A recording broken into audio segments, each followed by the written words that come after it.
have found yourself straining to hear people when you're in a crowded room or a restaurant, you may want to consider a hearing test. You know, technological advancements over the past years have turned clunky hearing aids into high-tech, nearly invisible auditory assistants.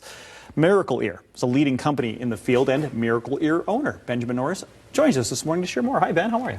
Good. Thanks for having me. Absolutely. Thanks for being here. Let's talk first about why it's important to help somebody, or why is it that you can hear, but you can't pick out the person that you want to hear? I'm probably asking it in a roundabout way, but yeah. I think people can relate to this. I get that question a lot, and that's probably the number one challenge we have in our office when we're treating hearing loss is people complaining, you know, I'm having trouble in a restaurant, or I'm at a family get-together, I'm having a difficult time. The biggest reason that's a challenge is we have what we call auditory nerves, and we have 20,000 of them. They're in our cochlea. And what an auditory nerve does is it wiggles and moves like my fingers when it's healthy. What happens as you develop a hearing loss is these do what we call atrophy, which means they bend, they break. Once you lose it, it doesn't regenerate, it doesn't regrow. So you get into a noisy situation with a hearing loss, even with a hearing aid, where the challenge has been for years is they're hearing all the noise, but if those auditory nerves are associated with certain sounds, like S, TH, some of those consonants, they miss some of that distinction in the speech, and it just blends together. Yeah, I think a lot of people think a hearing aid is for someone who's losing their hearing, like things are just getting softer and softer, but that might not necessarily be the case. You could still hear everything, but you're not hearing the people that you're talking to or the people that you're looking at. So this is not an uncommon thing. No, not uncommon at all. You know, and I think a part of what you show people who come into your office sometimes is this great video that you sent us, and I want to air just about 45 seconds of it here. Take a look at this. Here's what a conversation might sound like without ME Conversation Plus. So what are Sydney and Max up to these days? Sid and Max? Yeah, what are they up to? Are they in college now? Sorry to interrupt. Can I get anyone a refill on drinks? I think we're good. Now let's see what it sounds like with ME Conversation Plus. So what are Sydney and Max up to these days? They're both in college now. Sorry to interrupt. Can I get anyone a refill on drinks? I'd love another iced tea. You can, obviously, there's a big difference between those two examples. How is it that technology today can pick out the voice that you want to hear? It's pretty wild. You know, in the past, what we used in a restaurant to help someone was what's called a directional microphone, right, where you would push a button on the hearing aid manually, and it would shut the back microphone off so it could focus on everything right in front of you and not pick up some of the noise around you. The challenge is that conversation that you need to hear, as that waiter just walked up in that example, comes from you from behind, you're not aware of it. So today's hearing aids, compared to the past, have what I call a dual processing capability. And that's different from the past because in the past it was one processor. Now that I have a dual processor, I have one dedicated to speech and one dedicated to noise. So I can actually separate the speech versus the noise in an environment like that, and it's going to actually boost and enhance the speech for you, and at the same time it's going to eliminate that background noise.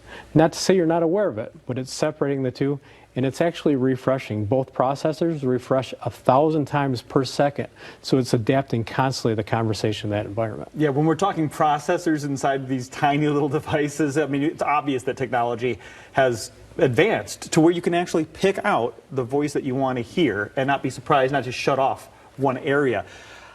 Let's talk about how they look. A lot of people, they hear about the tech, they're like, that's amazing, that's great, that sounds good. I don't want to look like I'm wearing a hearing aid. I don't want it to be something that people notice. Correct. Well, I've got some of these right here with me, and we've got both rechargeable options and non-rechargeable options. If you look right here, this is a teeny tiny one that goes all the way in the ear. You wouldn't even see it. It's completely invisible. So if I were to stick that in my ear, for example. Oh, yeah, go ahead. So basically, the entire device goes in your ear and... Yeah, so if you look at me from the side... Oh my gosh, I have no idea. Yep. There's zero... Show that again. Turn your other... So right I'll turn my head. No. So I've got that one in. You're wearing a hearing aid. I'm wearing a hearing aid at the moment. Yep. Yeah, and no one would know. No one would know. And then there's the other style, which is, you know, something that goes behind your ear.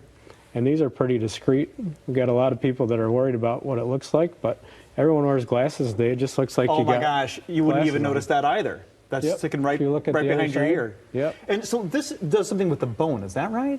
It actually doesn't do anything with the bone, but you've got two microphones back here that pick up sound.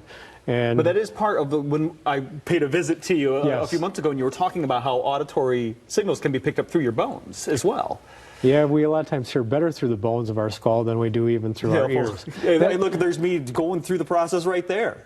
Well, and that's exactly why people have difficulty in a restaurant, because they're hearing sound through the bones of their skull, and it's drowning out some of that clarity. Okay, so people can do exactly what I did, which is pop over to your office and go through this. Talk about how long this process takes, what it's like for somebody to come in for the first time. The process itself to do a hearing evaluation, it really only takes about 20 to 25 minutes at max. You know, on the front end of that, we're going to spend a little time talking to you about what brought you in to see us, what you're struggling with, so that we have a good idea of where we can focus on helping you. The backside of it, the cool thing is you got to experience when you came in, we actually put hearing aids in your ears so you can hear what the difference is right there in the office, so that you know exactly, hey, can we help you or not? It was pretty astonishing. Plus, you get that readout too that shows exactly, and you could. I mean, it's different than what you might remember 10, 20 years ago. And we encourage you to check out Ben's place. Miracle-Ear is the name of the business, and it's right there on Plainfield, right? We have one right there on Plainfield, Yeah. but we also have several locations in West Michigan to serve you, all the way from Kalamazoo to Battle Creek to, you know, Coldwater. Yeah, And- anywhere is very Yeah. convenient, easy to get to, and as you heard Ben say, it's not going to take more than a half hour tops, you know, out of your day, and what you get back could be priceless. Could be able to hear without straining and get that sense of normalcy again. Yeah, you know, I look at it from a perspective of we're really giving you your freedom and independence back. That's what You it know, is. Putting you back in the conversation. 877-EARWAX9. That's the phone number to call, or you can go to Miracle-Ear. Don't forget that dash, miracle-ear.com. Thanks for the time, Ben. Yep, thank you.